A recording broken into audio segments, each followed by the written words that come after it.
prove that. Well, I'm Joyce Feustel, and my company is called Boomer's Social Media Tutor. Marie, we met in 2011, I think, because you did my website in 2012. My business went full-time, or I went full-time with my business in 2013. So that's my background. And because my age is part of my shtick, I turned 76 in December.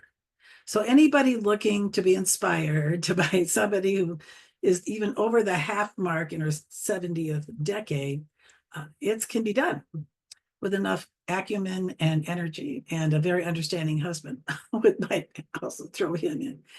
I focus almost exclusively on LinkedIn, though I do occasionally help people with, say, a Facebook business page. And who are these people? They're people just like we see here in this class. They're business owners, and then there are people also like Nancy who's looking for a job. So typically 25% the job seekers, and then the remaining 75% are usually small solopreneurs or other small business owners, or anybody really who derives their income from their own efforts. Today, what we'll be doing is doing an overview of the LinkedIn profile, touch upon connecting with other people, and then wrap up with sharing content and engaging with content of others. So now we'll do a share of my LinkedIn screen. And we have some kind of newbies here. So if you've not been on LinkedIn before, when you get to the home screen, you can access your LinkedIn profile, sometimes called your LinkedIn page, up here. See view profile. That's one place to access it. You can also access it over by clicking on the left on your name. So we'll be, like I said, talk primarily about the profile. So I'm thinking about you, Lori, when it comes to this banner, because you have, with permission, could have pictures of, like, I've seen people do skincare before and after, or just cute haircuts you've done lately, or you have your logo. So there's lots of possibilities. With a paid account, you can like have these like sort of slides that go back and forth. Let's stick with the basics here and just have a simple banner or cover photo, as is often called. This picture is important to be up to date and represent your personal style.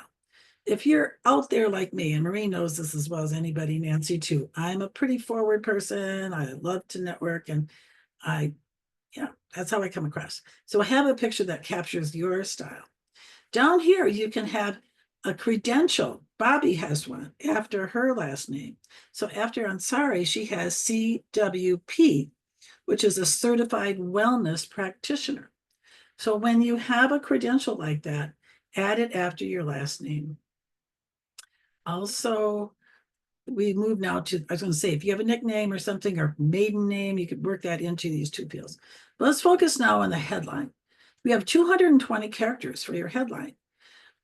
Advice I would give you on the positioning of phrases is to have this maybe first 3 or 4 words, however they come out, be the most important things that you do, or you want people to know about you. Because whenever you go to make a comment, which we'll talk about toward the end, people will see your face, your name, and those just a handful of words. They won't see your whole headline. So that's important to think about from a networking standpoint. But what do? You do, say, again, back to Lori, you are a hairstylist, you're an esthetician, you have maybe other things. You could say women 40 and up, even if that's your target market.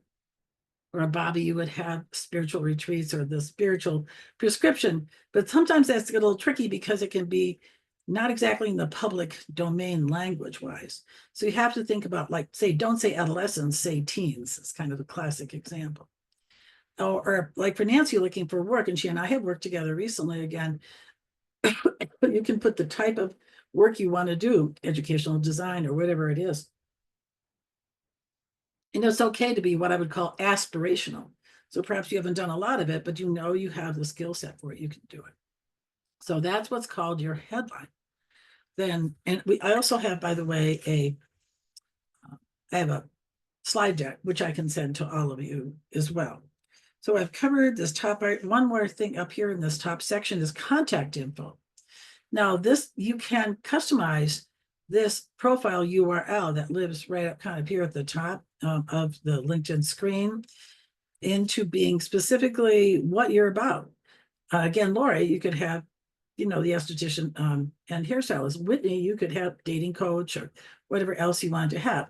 Or if you just simply prefer to have your name, if it's distinctive enough, like several of you have pretty distinctive names, you could just have that. But you don't want those little letters and numbers. It's like you're a rookie. So you don't have, even if you're a rookie, you don't have to look like one. And then you can have 3 websites up to here.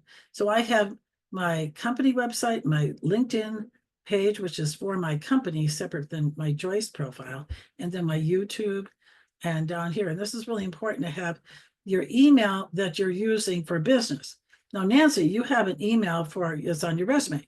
Perhaps, I mean, maybe we talked about that before. You could create a Gmail just for that activity. So be separate from your other personal emails. So these are things to think about in the by the way, unless you change the default settings on LinkedIn, only your connections can see your email, your phone number, anything you add.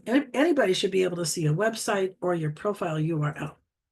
Again, keep your questions to think about as we just go down the way here. So next, I'm going to touch upon the About section. The About section is, I would say, the most challenging section to create. First off, a lot of people, I'll make a generalization here, especially women, especially older women, were taught not to brag themselves up. Sorry, folks, you got to get over that. And you got to think, okay, I got to be my best cheerleader. I got to tell my story. And speaking of your story, tell it in the first person voice. And make sure when you start this About section, you grab people's attention. I could see something like you, Bobby.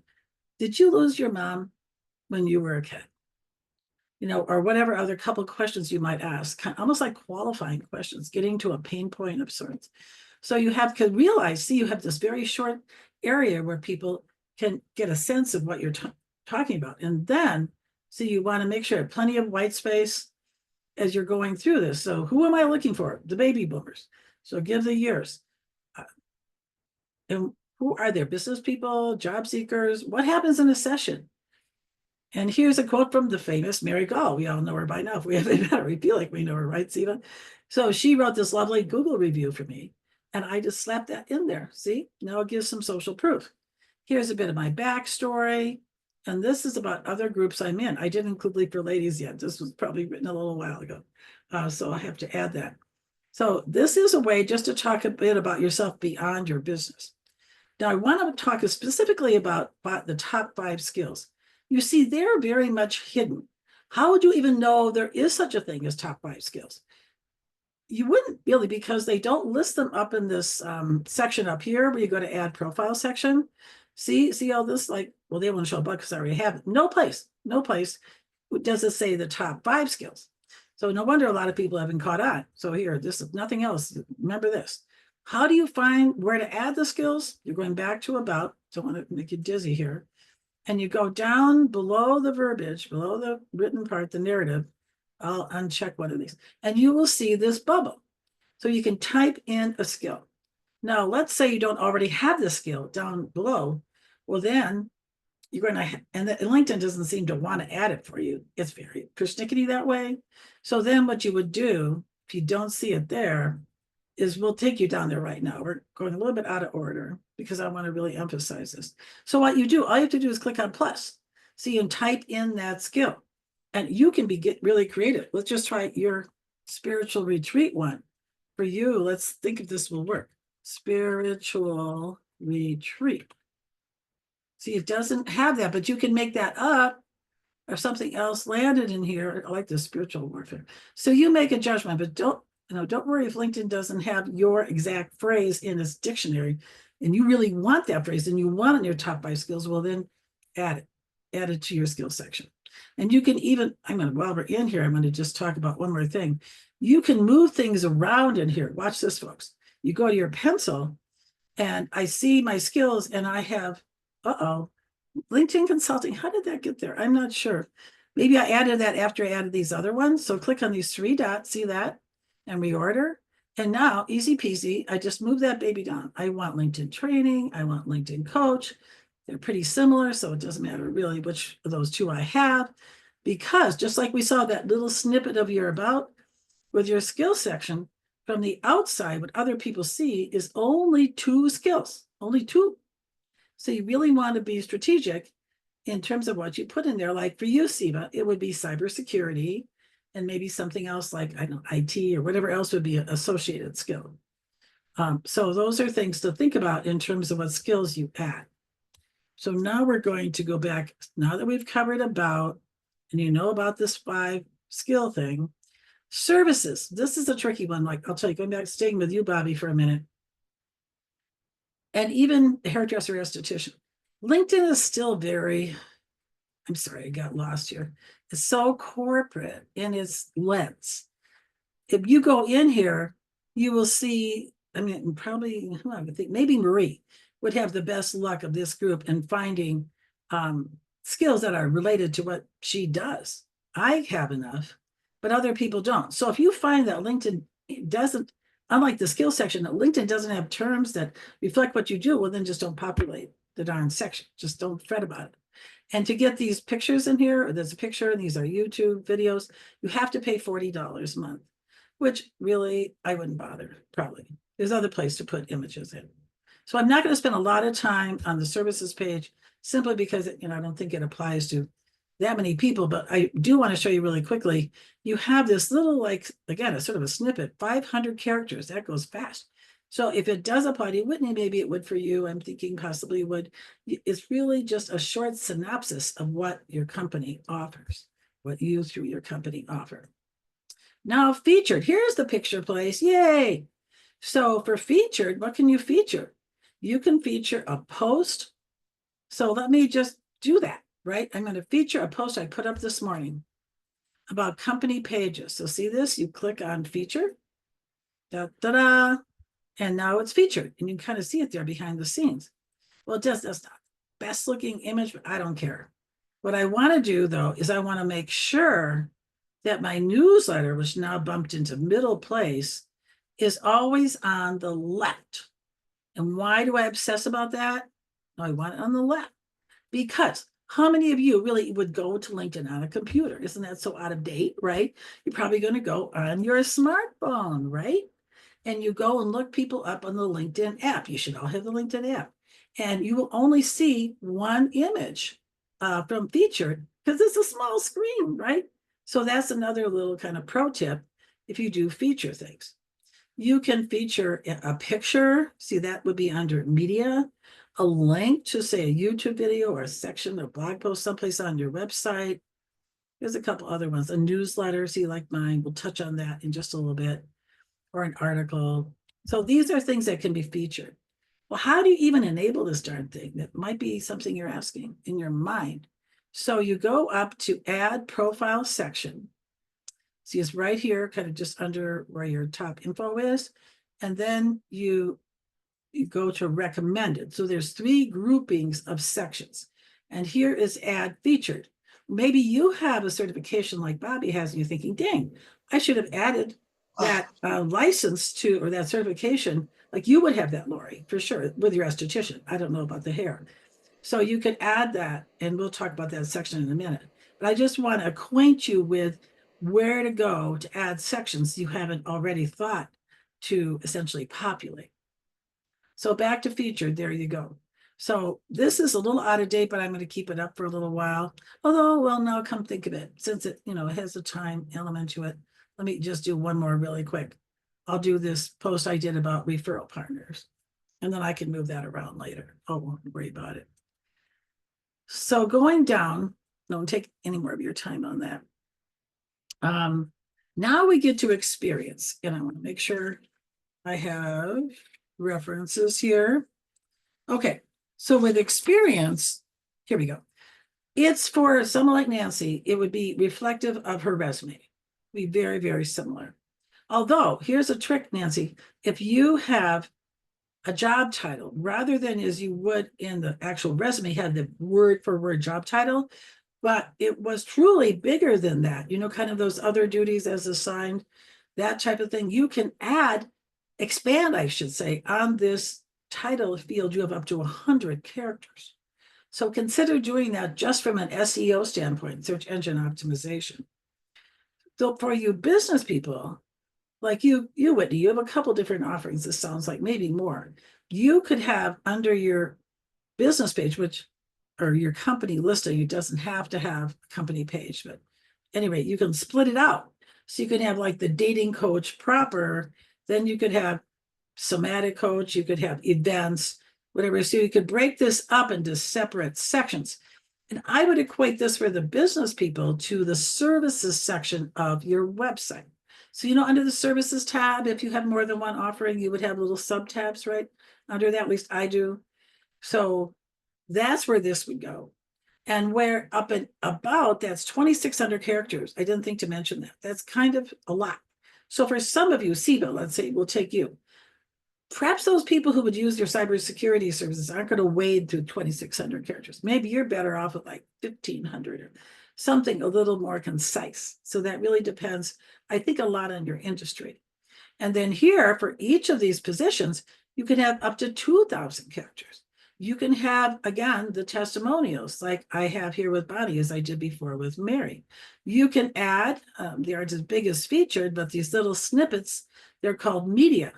So there's a picture of my website. There is a presentation I did, a PowerPoint, and you add them by going to the edit section of for all of Experience.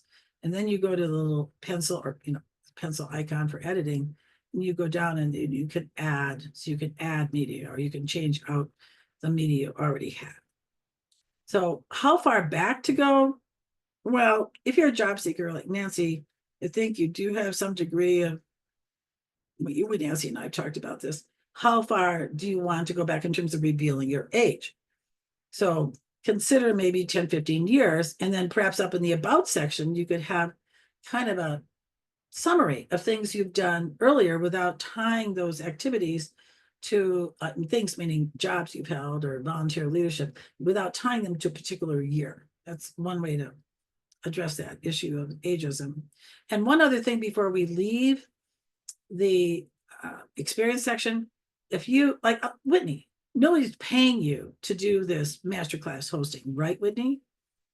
I mean, you're doing it out of love for the group and you think it's fun. You show up on Thursdays and bless your heart.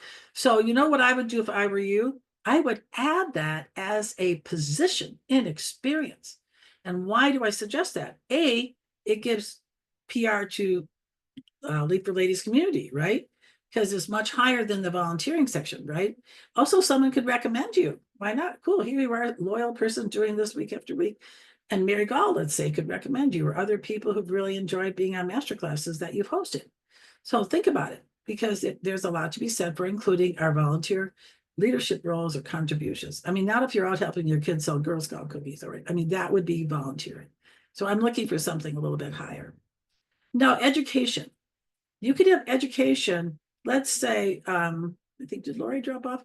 But I was thinking the education she got for hairstyling school and all that is fine. It doesn't have to be something that ends in a degree. So I think you have a couple of that in yours, Bobby, that aren't necessarily degrees per se. Or cybersecurity, probably get a certificate in that, I'm guessing, Stephen. So you can, here's a cool thing. Speaking of ageism, you can remove the years or not even enter them in the first place. See over here in years, because instead of typing in you graduated in whatever year, you just go up and click on year. And now, boom de boom, no one knows when you finished college or whatever schooling you did, because it's none of their damn business, really. I mean, really, why? I think resume people, job seekers might want that. So there are exceptions, but I think in general, don't do the years. Now, this is a certification section I mentioned earlier when we were looking at these different sections you could add. So here's where I got a certification right around the time I met Marie from a local adult education center here in the Denver area. I also recently went through a program much like Nancy went through. She did, didn't you do Leadership Golden, Nancy? Right, so it was a smaller community-based leadership program. And mine was for the whole county that's just west of Denver, Colorado. Yeah, I've done both of those. Right. So that's a place, there's a couple places you could add, but I like to put it there. Now, projects are good because they're good for specific things you do. Like Bobby, I think this could lend itself to you. Or Whitney with the events that you host. So what you do is you go here to projects and you find those also under recommend. You put the project name in, describe it, any skills, if you want to associate skills with it, any media, like picture of the event, picture of something to do with a place that you've sent somebody, on the spiritual, uh, what is it, prescription things you do body. So you have that there. And then this is really key. This is only if the person's okay with it. But let's say you, Whitney, and some other person who is a dating coach or whoever co-sponsored an event. So then if they're linked and connected with you, you can add their name. Like I can add, say, Marie Leslie, let's put that so you can see what it looks like.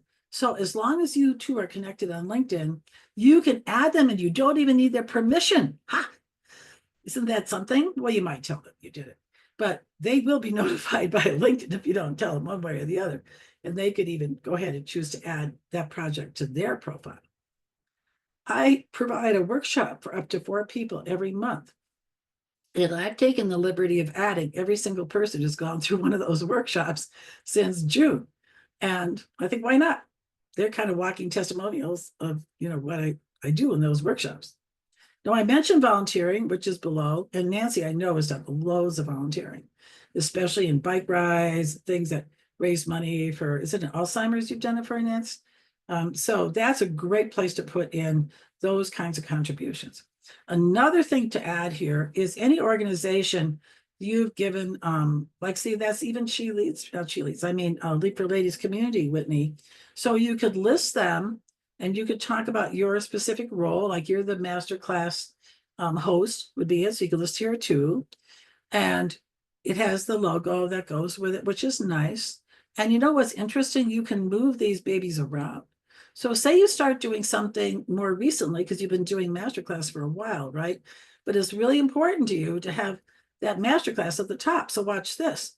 See what I did? I went kind of fast. I clicked on these arrows. And now if I want to make the chamber more important than secretary, let's just do it that way for now.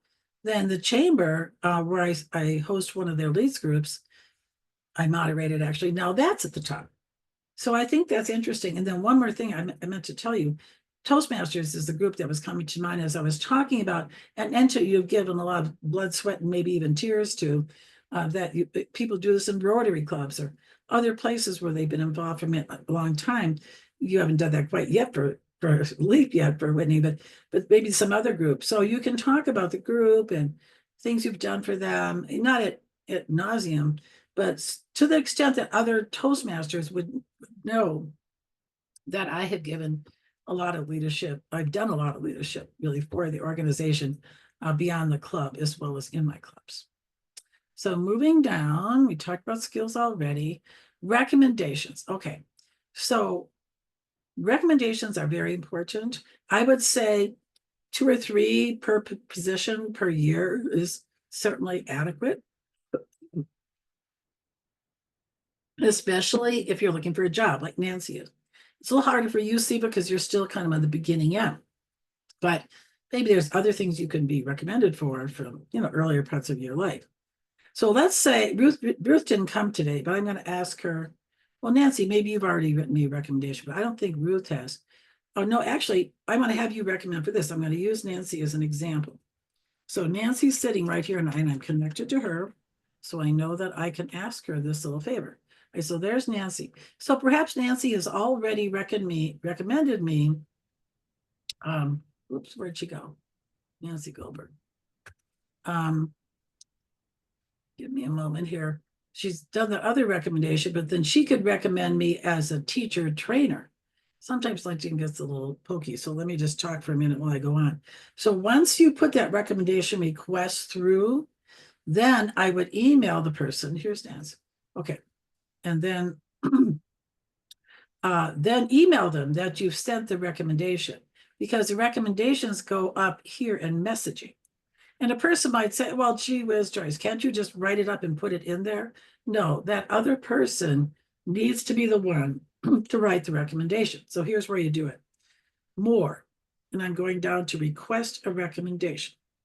See, there it is. So then we have, what is Nancy's relationship with me? Of course, LinkedIn is being pokey. It would happen sometimes. We'll just be patient. So you have to talk about the relationship with that person. What position did you hold at the time that you want the recommendation for? And then you can write a short note where it says, send the recommendation, and then just click on post. So I'm trying to stall for just a little bit more. Oh, this is really important. When the recommendation comes back to you, read it through, even read it aloud, because people do things quickly. I know I have. So Nancy is my client, not a paid client for this event, but still, I mean, technically my client. So if she is my client for this role, see, LinkedIn trainer and presenter, not so much the tutor part. So now I'll just go ahead and send it. Why not? And then she can write me that recommendation and I will check to make sure that is, that is accurate. No misspellings or anything like that. Now we're moving. How are we in time, Whitney? I just want to know how much time is left. Can you unmute, dear? That would help, wouldn't it? It's 3:41 or But 2:41, depending on your time zone. okay, so I might have 5 to 10 minutes left. Is that okay? We have 20 minutes to finish Okay, up. good. Okay, so we could end with at least 10 minutes. All right, that's what I needed to know. So Q&A and Yeah, those times. yeah, I'm just getting out of there. Okay, I think I'll discard that. Nancy, if you want to write me a recommendation, that's fine. Okay, so now, first let's talk about generally connecting with other people. So you think about any of us could connect with each other. We've met now, why not, right? Think about former coworkers, current coworkers, if you have a job, your clients, your referral partners, people you know through Leap for Ladies, people you know through, the Golden alumni group for the Golden Leadership Program, whatever it might be. So you can ask these people to connect. People from networking groups, even big time authors, you could try at least. So let's first look though when people want to connect with you. So here's where you find this in the My Network section. And hopefully things will stop being so pokey here. So you want to set some criteria about connecting with other people. So let's think this through. Some people feel that they should probably have talked to someone at least by phone or Zoom to really get a sense of, here's Bobby, thank you. Oh, great. See, just as this is like A+ here, Bobby. So Bobby wrote a note, just FYI, LinkedIn in its infinite stupidity, I don't get too mean to them too often, now allows only 5 notes like this per month. So I'm so honored that you used up one of your 5 notes, Bobby, and writing to me. Now, if you have a paid account, and again, they start at $40 a month, there's no limit on how many notes you can send. That was great. So then I would accept her, see, like that, and now I can just message her right back. And then just thank her for this. I won't do this right now because of time. Now, here's 3 people who I just recently met networking. So there's no like strange looking people here. But let's pretend for a minute that Carrie was somebody I wasn't too keen on. I have to go over here to another place. She just came across kind of maybe slimy, maybe, too forward, something like that. So I'm going to click on show all. It might take a minute to get in there. And when you go to this kind of behind the scenes screen, behind what you click when you just start here in My Network, you'll have an opportunity to write to whoever you wanted to write to. I think it's still going through, and ask them what prompted them to reach out. So you can use whatever language you want. Here's my Midwestern approach. I'm from Wisconsin. If I talk long enough, you'll catch the accent. You think it's either Minnesota or Wisconsin, probably. So I say, let's say it was Whitney that reached out. Thank you so much, Whitney, for the invite. What prompted you to reach out to me? So thank you for the invite. You could use their name if you want. What prompted you to reach out to me, or whatever words you like? And maybe eventually now we'll see where we can do this. It'll come around. So I find that's helpful because, especially now with these 5 invite notes, people maybe would have liked to send you a note, but they didn't have it. They used up their 5 little notes. So that's why I think that's important. So all you have to do is click on the word message. It's right below their name. And I'm not going to wait for LinkedIn to catch up for me because we're just going to just go over here and try something new. So that's and also you can just ignore people. You can block people. It's okay to do that. It really is. Where are we? I need to get your last name right. So that's what I say. If you want any help with any of that, just let me know. We can just do something in a short Zoom call. Because again, LinkedIn does not notify those people. There is a limit on the number of people you can block, but it's something like 1,200. I mean, probably you wouldn't get there. I myself have got 1,137 people I blocked or something. It's a lot because I get a lot of people want to try to sell me stuff. So let's think through. I want to ask Whitney to connect, and this is important that we wait for that to boot up because you will see two things, well, maybe three. When you go to look somebody up on LinkedIn, if you're two of you share at least one connection, it'll say contact or connect, I'm sorry. However, some people choose to have follow display here instead of connect for whatever reasons. Maybe they look at all the people she's got. She's like, I'm selective now. You can't just, I don't want to bother with your connections. No, no, no. So now I have to go into when I go into her full profile, I will now watch this carefully in just a minute. I can click on the little more bubble and then I can ask her to connect. So so first off, don't freak out if you don't see connect, you don't see the more. You've got to go into their full profile. Also on a phone, probably a lot of you are on your phones anyway, right? There's these three little dots you'll see right toward the top of their profile. You see them on the phone. You won't see them here on the computer. And if you click on the three dots, you can personalize the invite, if you have enough, those 5 notes to add. So again, LinkedIn is just thinking here. So here it is. See more. Now, when I click on more, ta-da-da, I can ask her to connect. I'm not going to write a note in the interest of time because she's right here and she knew I was going to send this. But in general, if you have notes available to you, I seem to be emphasizing this more than I planned on, then then you can just skip the notes if you don't want to use it, if you know them well enough. So I think for now, I'm just going to, hopefully that'll come up in a minute. I really want to talk about posting. So in interest of time, you saw how we did that, right? Now, posting on LinkedIn we'll just start with the basics here. Why would you post? You post to get some energy. What's the point of sitting out here with this pretty dress you just got done or made for you? Now we're going to go dance in that dress. See, with this can't use not a good analogy for a guy, but you got all suited up, ready to get your dance lessons. You're going to dance too, right? So we're going to do something with LinkedIn. So we click on home.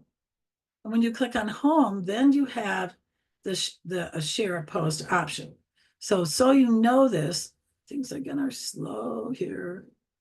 I could try from this one, might go faster. So you go over to home and there'll be a little space where you can type in your post. And again, just like with Facebook and really Instagram too, you want to add a visual of some kind. Here we go. See, it says start a post.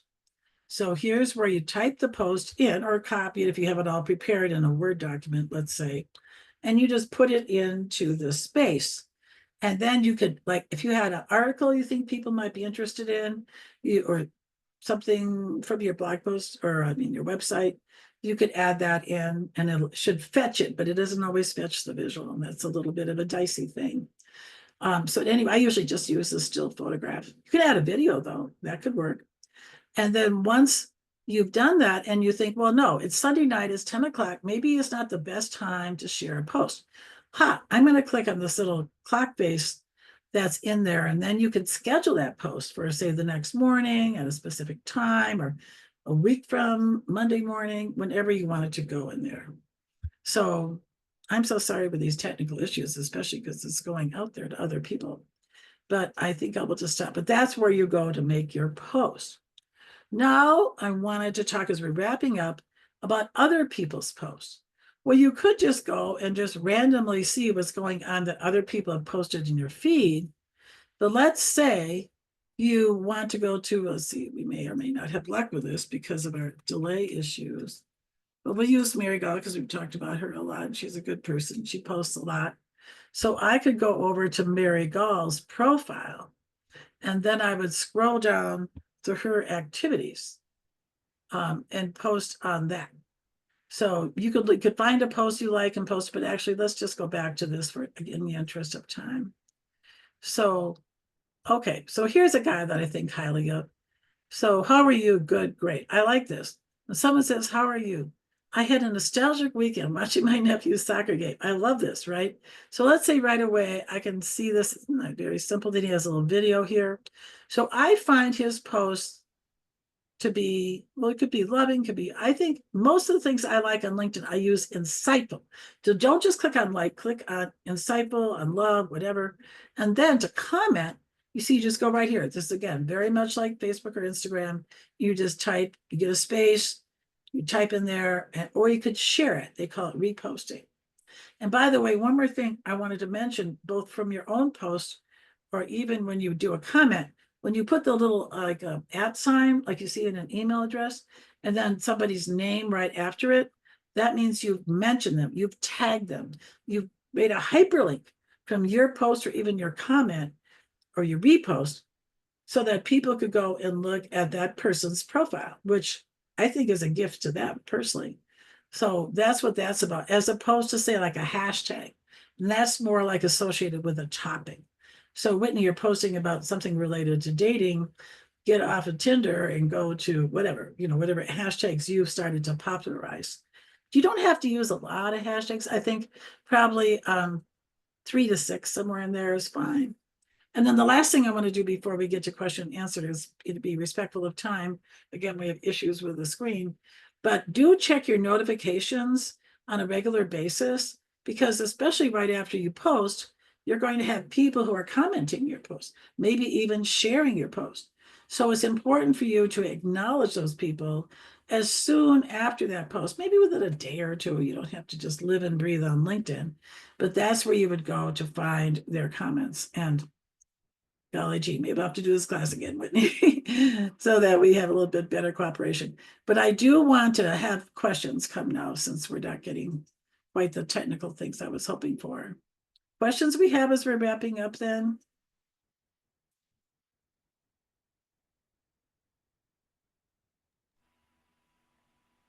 Thank you, Joyce. That was really great. Thank you. We'll give a minute because people might come up with a question. Maybe Yeah. it's not on the top of your head, but I feel like my biggest challenge with LinkedIn is I have 15,000 connections. I've been on LinkedIn since like 2007 or 2009 or something. And I'm just getting bombarded by people wanting to sell me stuff all the time. And it's just time consuming to Yeah, it's build tough. all It's that really hard. and trying to find the people that, I can't filter for who's single and who's not and I who's looking. know that's, yeah, it's very tricky. If there's people you want to dump, that's an idea. Do you know, if you go into my network and then click over here on the left, here it is. See this right here? I don't have quite as many as you, but I have a lot. So if I go into my connections, and I could even, I don't think it works with the filtering, so it could be a very tedious kind of task. It's like a boring Saturday night or something. But if you go and pick somebody out of here from your connections, you can just remove them and they don't know you removed them. Right. So that's an idea. But it is, I mean, that's the downside of having a large group of people you're connected with, is just you get a lot. So see right here, if I change my mind about Rachel, so then I would just remove her. See, like that. Yeah. So I if there, recently stopped accepting people, anyone that says I help coaches do something. oh yeah. And those are people you might go that extra step to. Let me just pick her for a minute. To Have you blocked people? Have you tried doing that yet? I Okay, let think me if I just show don't you. I know it accept them, sounds mean. But you know what? They can, if you just ignore them, they'll come back at you in Yeah. 2 months, 6 months, whatever, right? I mean, that could happen. So if you don't want to really ever see them again, then you go into their profile, and again, this won't cooperate. But there's a little option under more of this is report block. So if somebody is particularly annoying, or their bot, whoever is annoying, then that's something I would do. Just Yeah. a thought. Other questions or comments?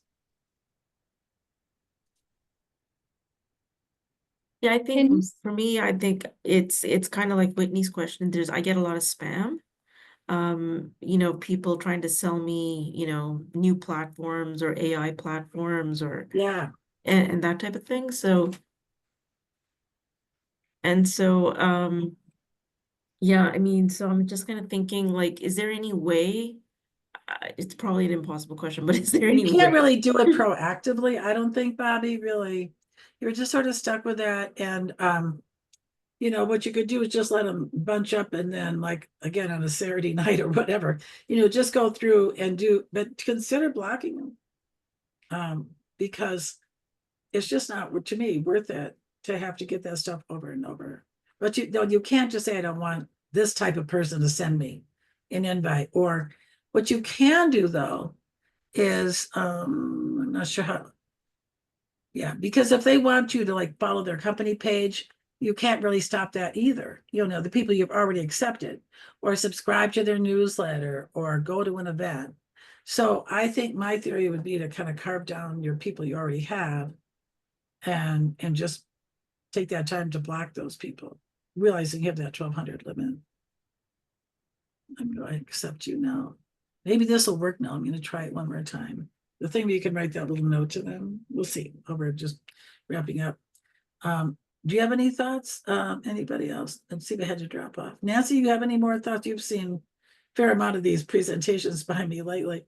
No, but I do know that something you didn't mention that's just good to know, that if you send somebody a recommendation request, when they send it back, you can edit it and they can and then return it to them, and you can accept or Well, actually, you deny have to their tell changes. them. Sorry to interrupt, but Nancy, you have to tell them exactly what's wrong and the request a revision. So you are not editing it, right? To clarify, they have to edit it. Then they have to basically resend the recommendation in its edited form, and then you decide you can accept it. Yeah, but you can also decline it and then have them rewrite it. If you, because a lot of folks will ask you, depending on whether it's a client, a former colleague, or whomever, depending on who the audience is, they may ask you, what do you want me to write? You know, give me true, a that's couple true. pointers, or, you know, now you can Right, just run it that's through right. AI. Right, and here's what I was talking about. See here with Whitney's lovely invite. So I Yeah. click here on message, and then right away, boom, I can write that little, thanks for the invite. What prompted you to reach out to me? That's where, because that's a good vetting thing. If someone is you're kind of on the fence about that person, they look like someone you'd want to accept, but you're just not really sure. So I'll deal with these other people later. Well, I think this seems like a good time to wrap up, and I'm glad we had people come, and it'd be really nothing against you, Whitney, but it wouldn't be nearly as much fun if it was only you and me. And now we've had at least people here for the better part of the time we've had for the class, and I got to make a new friend in Bobby here. So it's exciting. Thanks for having me.